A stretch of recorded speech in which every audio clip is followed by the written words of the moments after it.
দেখেন এটারে আমরা পানিকূপ বলি। এটা প্রতিনিয়ত মাছ খায় ডুবিয়ে ডুবিয়ে। এই যে কালা দেখেন, মানে অনেকে কি বলে জানি না, এটারে আমরা পানিকূপ বলি।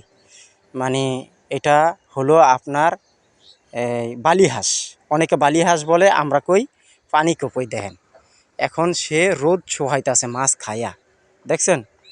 এই যে এই পুকুর থেকে তারা মাছ খায়, প্রচুর মাছ খায়, দেখছেন? এই যে দেখেন তারা প্রচুর মাছ খায় এবং তাদের দেহটা প্রচুর কালো। বালি হাঁসের দেহটা প্রচুর কালো, এই দেখছেন? এই যে দেখেন, ওই দেখেন যায় না, দেখছেন? এই বালি হাঁসটা এখানে প্রতিদিন আইসা মাছ খায়, বুঝছেন দর্শক বেড়া? তো এই বালি হাঁসটা এরকম একটা জিনিস, তারা কাঁচা মাছ খায়। একটা মানুষ কোনোদিন কাঁচা মাছ খাবে? খাবে না, বুঝছেন দর্শক বেড়া? ওই যে দেখেন, দেখছেন ওই যে বালি হাঁস।